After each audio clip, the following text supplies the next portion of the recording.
কৃষ্ণ লাভ হবে না। জয় রাধে, লাভে কৃষ্ণ লাভের পথে শিক্ষা দিয়েছি। ভালো না খাইবে, ভালো না পড়িবে, ভালো থাকা, ভালো পড়া, ঐশ্বর্যের মাঝে বাস করলে ভগবানের কথা মনে আসে না, স্মরণে আসে না। আপনি সুখে থাকবেন, চির সুখে, ভগবানের কথাটা মনে কম থাকবে। চির দুঃখের মাঝে কৃষ্ণকে লাভ করা যায়। চির দুঃখে কৃষ্ণ পাবে, সুখে নয়। চির দুঃখে কৃষ্ণ পেয়েছিল কারা জানেন? পঞ্চ পাণ্ডবরা। মহাভারতের দৃষ্টান্ত এটা। সুখে না, সুখের সময় কৃষ্ণ হারিয়েছিল, দুঃখের মাঝে ওরা কৃষ্ণ পেয়েছিল। পঞ্চ পাণ্ডব যখন মহাভারত বর্ণিত আছে, কৌরব পাণ্ডবদের যুদ্ধ পরিসমাপ্তি হলো। যুদ্ধের পরিণতি কি হলো? কৌরবরা পরাজয় হলো, পাণ্ডবরা বিজয় হলো। পঞ্চ পাণ্ডবের শ্রেষ্ঠ পাণ্ডব যুধিষ্ঠির মহারাজ রাজসিংহাসনে বসলো। পঞ্চ পাণ্ডবের মা কুন্তী দেবী রাজমাতার সিংহাসনে বসলো। এমন সময় গোবিন্দ মাতা কুন্তীর কাছে এলো, মা আপনি আমাকে এখন বিদায় দেন, আমি দ্বারকায় চলে যাব। কুন্তী রাজমাতার সিংহাসন হতে নেমে এসে আমার গোবিন্দের সম্মুখে দাঁড়ালো। কৃষ্ণ রে, চলে যাবি বাবা? তবে যাবার আগে আমার একটা মনের আশা পূর্ণ করে যা। কৃষ্ণ বলছে, পিসিমা বলেন আপনার কি আশা? কুন্তী বলছে, কৃষ্ণ রে, যাবার আগে তুই ওই দুটি চরণ ধরে আমায় একটু প্রণাম করতে দে না বাবা। তোর ওই দুটি চরণ ধরে আমি একটু প্রণাম করতে চাই। কৃষ্ণ বলছে, কৃষ্ণ আপনি আমার গুরুজন, এই যে আমার অপরাধ হয়ে যায়, আমি করতে পারি না। কুন্তী বলছে, কৃষ্ণ রে, আমার এই আশাটা তুই একটু পূর্ণ কর। ভগবান তো ভক্তের মনের আশা কখনো অপূর্ণ রাখেন না। ভক্তের মনের বাঞ্ছা পূরণের জন্য গোবিন্দ সম্মুখে দাঁড়ালেন। কুন্তী আমার গোবিন্দকে প্রণাম জ্ঞাপন করছে। গোবিন্দকে প্রণাম করতে গিয়ে গোবিন্দের চরণ দুটি আর ছাড়ছে না। কারণ ওই চরণ একবার ভাগ্য গুণে যারা ধরে, তারা তো কখনো ওই চরণ আর ছাড়িতে পারে না। ওই চরণে ভাগ্য গুণে একবার যদি কেউ আশ্রয় গ্রহণ করে, তার তো জগতে আর কোনো আশ্রয়ের প্রয়োজন হয় না।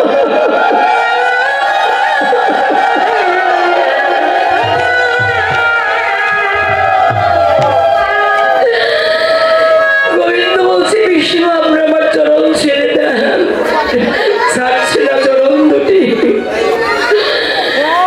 কৃষ্ণ যখন বারবার বলছে, কুন্তী বলছে, কৃষ্ণ রে, তোর এই চরণ আমি ছাড়তে পারি, কিন্তু একটা শর্তে। তোকে আমাকে কথা দিতে হবে। কি কথা বলে পিসিমা? কুন্তী নয়ন বাড়ি ছেড়ে দিয়ে বলছে, কৃষ্ণ রে, আমার তো অধিক বয়স হয়ে গেছে, বেশি দিন বাঁচবো না, মরে যাবো। তবে মরণের আগে আমার প্রাণীর একটা শেষ নিবেদন আমি তোর কাছে জানাই যাই। এই জন্মের পর যদি আমার কোনোদিন কোনো করে জন্ম দিয়ে আমায় তুই জগতে পাঠাস, সেই জন্মে শত শত দুঃখ, বিরহ, বেদনা, জ্বালা, যন্ত্রণা দিয়ে জগতে তুই আমাকে পাঠাবে। কারণ আজকে পঞ্চ পাণ্ডবরা যখন দুঃখে ছিল, তুই পঞ্চ পাণ্ডবদের সর্বক্ষণ সঙ্গে ছিলি, সাথে ছিলি। আজকে পঞ্চ পাণ্ডবরা সুখী হয়েছে, রাজ সিংহাসনে পেয়েছে, আজকে তুই ওদের সঙ্গ ছেড়েছিল,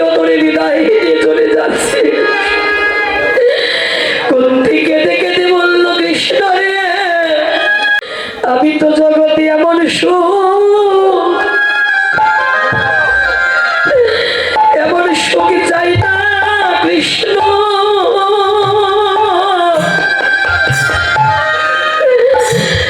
চাই না কৃষ্ণ,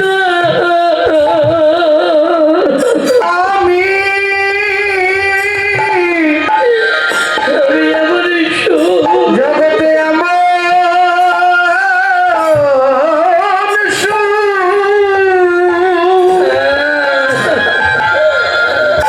সুখের চাই না,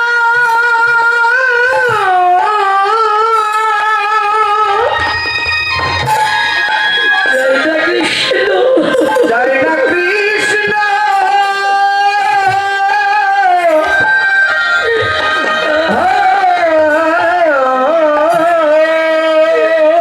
ওরে যে সুখে কৃষ্ণ,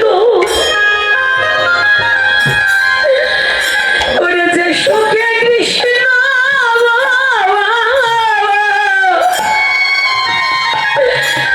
কৃষ্ণ থাকে না রে,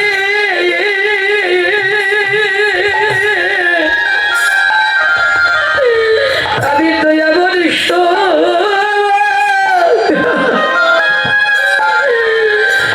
জগতে যাই না কৃষ্ণ,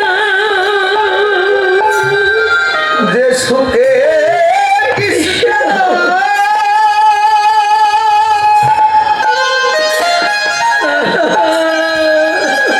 সুখে কৃষ্ণ,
কৃষ্ণ ধন অনুভব হয়, চির দুঃখের মাঝে কৃষ্ণ লাভ হয়।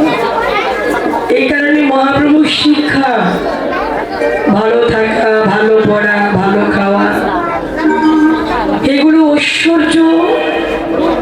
ঐশ্বর্যের মাঝে থাকলে প্রেম ভক্তি হৃদয় হতে অন্তলীন হয়ে যায়। এই কারণে প্রভু দৈন্যতার শিক্ষা দান করেছে। ভালো খেলে, ভালো বললে কি হয়, কিছু কিছু খাবারই প্রতিক্রিয়া আছে মা। এমন কিছু খাদ্য গ্রহণ করলে আপনার আমার দেহের ইন্দ্রিয়গুলো চঞ্চল হয়। চঞ্চল ইন্দ্রিয় যাদের, তাদের জীবনে কোনোদিন ভজন সাধনে মন বসে না। আপনার দেহের ইন্দ্রিয় যদি স্থির না হয়, শান্ত না করতে পারে, জীবনে আপনার ভজন হবে না। সবচেয়ে দুর্বার গতি চলে আমাদের মনেন্দ্রিয়। সবচেয়ে চঞ্চল হলো জীবের মন। সেই মনকে স্থির করো, শান্ত করো। এটা বলে জীবনে সাধনা। সাধন ভজনে এক নয়।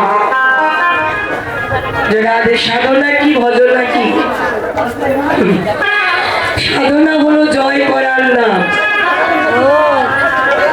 জয় করার নাম সাধনা। আপনি সকল কিছু জয় করার পর আপনার ভজনে নামবেন। জয় না হলে ভজনে মন বসবে না। আপনাকে আগে সকল কিছু জয় করতে হবে। জয় করার নামটা সাধনা। মন হলো চঞ্চল, অস্থির, স্থির নয়। সেই অস্থির মনকে শান্ত করে প্রভুর চরণে রাখে, ভক্তির চরণে রাখে, এটা আপনার সাধনা। যে চঞ্চল মনকে স্থির করে, স্থির যে করতে পেরেছে, সাধনা তার জয় হয়েছে। সাধনায় মহাজনেরা আজকে মানুষগুলি জন্ম নিয়ে দেখবে অনেকে সাধক পুরুষ হয়েছে। অনেকেই আজকে ঘরে ঘরে পূজনীয়, যাদের মানুষগুলি জন্ম ছিল। যেমন বাবা লোকনাথ, এটা আপনার আমার মতো মানুষ। আজকে মানুষটাকে ঘরে ঘরে পূজা করে, ভক্তি ভরে প্রণাম করে, বাবা লোকনাথের জয় ধ্বনি দিলে সকল বিপদ হতে পরিত্রাণ হয়। মানুষের বিশ্বাস, এও তো মানুষ ছিল, কিন্তু তা জয় করেছে সকল কিছু। তাদের আহার, নিদ্রা, মৈথুন সকলই জয় হয়েছিল। এরা এর নাম সাধনা। আপনার তীব্র ক্ষুধা লেগেছে, জঠোর ক্ষুধায় পড়ে যাচ্ছে, আপনি খাবেন না, আপনার ক্ষুধাটা জয় হলো। এরা তারা জয় করেছে, এভাবেই ক্ষুধা জয় করেছে। আপনাকে তীব্র ঘুমে আসক্ত করেছে, আপনি ঘুমাবেন না, তারা নিদ্রা জয় করেছে। কিন্তু আমরা কি করি? ইন্দ্রিয় হিসেবে কাজ করি। আমাদের ইন্দ্রিয় যা বলছে সেই অনুসারে কাজ করতেছি। তারা কিন্তু ইন্দ্রিয়ে দাসত্ব করে নয়, তাদের দাসত্ব করিয়েছে ইন্দ্রিয়কে। তারা ইন্দ্রিয়ে বশীভূত হয়ে কাজ করে না, ইন্দ্রিয় তাদের বশীভূত হয়ে কাজ করেছে। এই নাম সাধনা বাবা, কিন্তু আমরা পারি না। এই কারণে তো ভজন সাধন হয় না। হরিবল, ও বাবা শোনা, লক্ষ্মী কথা বলো না মা। হ্যাঁ, এগুলো ঘরে বেড়া বেঁধে দিয়েছে। রাধে, এই সাধনা যদি করতে পারে আমার আপনারা মতো সেই মানুষের জন্য। এগুলো জয় হয় নাই বলে ভজনের মধ্যে অগ্রসর হতে পারি না, জয় করতে পারি না। এই কারণে ঠাকুর বলেছে কি, জয় করো। হ্যাঁ, এগুলো জয় করার চেষ্টা করো। তোমার দুর্বার গতি মনকে স্থির করো, সুশীল করো, শান্ত করো। হয়ে শান্ত খাদ্য গ্রহণের জন্য, সাত্বিক আহার গ্রহণের জন্য। কারণ কি জানে, আপনি একটা খাবার খাচ্ছেন, ওই খাবারটা খাদ্যটা ভগবানকে দিতে পারছেন না। একটা খাবার গ্রহণ করছি, ওটা ঠাকুরকে দিতে পারছি না। আর ঠাকুরের চরণে কোনো কিছু না দিলে তো সেটা শুদ্ধ হয় না। অশুদ্ধ খাবার গ্রহণ করলে মন কি শুদ্ধ হয়? কথাগুলো বলেছে বিশ্ব বরেণ্য ভাগবত গঙ্গোত্রী ডক্টর মহানন্দ ব্রহ্মচারী, যে আহারকে শুদ্ধ করো, যেটা গ্রহণ করছো তুমি এটা শুদ্ধ করো। আহার শুদ্ধ হলে চিত্ত শুদ্ধ হবে তোমার। আর শুদ্ধ চিত্ত নিয়ে কেউ যদি ভগবানকে ডাকে, সেই ডাকে ভগবান সারা অবশ্যই দেন। এই কারণে আহার শুদ্ধ করেন, চেষ্টা করেন, একদিনে না হলে চেষ্টার দ্বারা হবে। জয় রাধে। এই আশাটা করো না। তুমি সমাজে উচ্চ শিক্ষায় শিক্ষিত হয়েছ, ভালো পদে চাকরি করো, অনেক টাকা পয়সার মালিক, তুমি ধনী লোক, সমাজে সবাই তোমাকে মান দিবে, এই আশাটা প্রাণী করো না। এই আশাটা যেন তোমার না থাকে। কারণ এখানে বৈষ্ণবত্ব নাই। মহাপ্রভু শিক্ষা জগৎ দান করেছে বৈষ্ণবত্ব লাভের শিক্ষা, ভক্তি লাভের শিক্ষা। যে তুমি সমাজে সর্বোপরে তোমার পর্যায়, সর্ব উপরে তুমি আছো, তথাপি তোমার অন্তরে কোনো অহংকার নাই, অভিমান নাই। উত্তম হইয়া বৈষ্ণব হয় নিরভিমান, সর্বজীবে জানিয়ে দিবে কৃষ্ণ অধিষ্ঠান। সর্বজীবে কৃষ্ণ অধিষ্ঠান তারা দান করে। আমাদের বিশ্বকবি রবীন্দ্রনাথ ঠাকুর বলেছিলেন, হে প্রভু, আমার উন্নত শির যেন সদাই নত হয় তোমার ভক্তের চরণ ধরার পর। হ্যাঁ, যারে দেখিলে রে গৌরামার, গৌরামার মনে পড়ে। যারে দেখিলে গৌরামার আমার মনে পড়ে। যেন আমি জনম জনম এমন ভাবিতে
ভাই যেন কাঁদিতে পারি, যেন ভক্তের চরণে ধুলি কোনা আমি হতে পারি। বলি আমায় আশীর্বাদ, আমায় আশীর্বাদ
লোটাই গো মা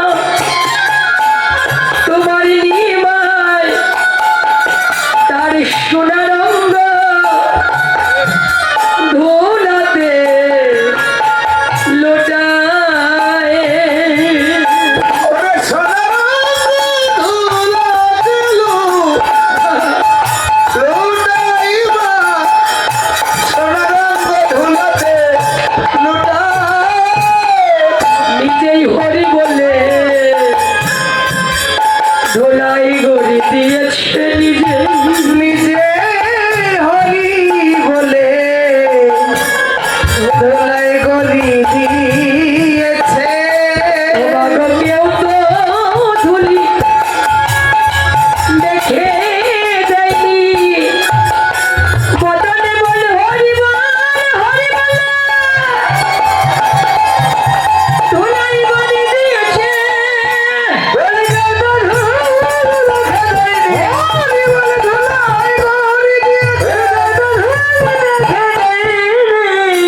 নিজে হরি বলে হরি বলে ধুলাই গলি দিয়েছে আর সোনার ধুলাতে লুটাইবা সোনার ধুলাতে লুটাই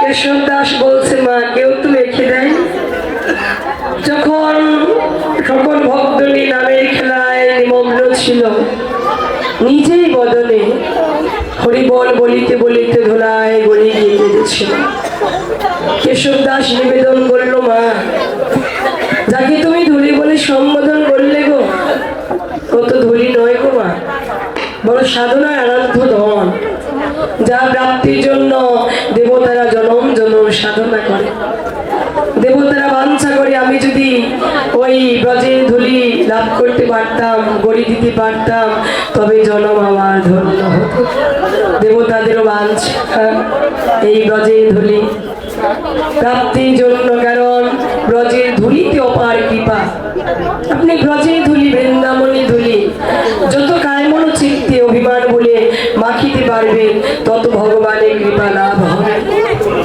আমরা আশা রেখে যাই জীবনে শুধু আজ নয় ভগবান আমাদের যে কয়েকটা দিন সংসারে রাখেন এমনি ভাবে ভক্তের পথে পথে দাঁড়িয়ে দাঁড়িয়ে যেন ভক্ত ধরি অঙ্গে রেখে আমরা যেন অঙ্কে ধরি হরি বল হরি বল।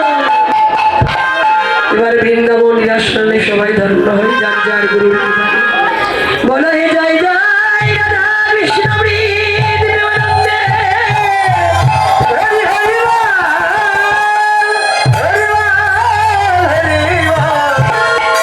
হরি হরি ওই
পারছি না, জলদি করে মায়ের কাছে নিয়ে চল। মায়ের বদনটা আমায় দে। মা আমার কথা মনে করে কত কাঁদছি রে। যদি মাকে কাঁদাই, দুঃখ দেয়, কষ্ট দেয়, আমারও কাঁদিতে হবে, দুঃখ পেতে হবে। মায়ের একটু এগিয়ে বসেন না, যে কজন আসলে কি আসে। জয় রাধে, হরি বল।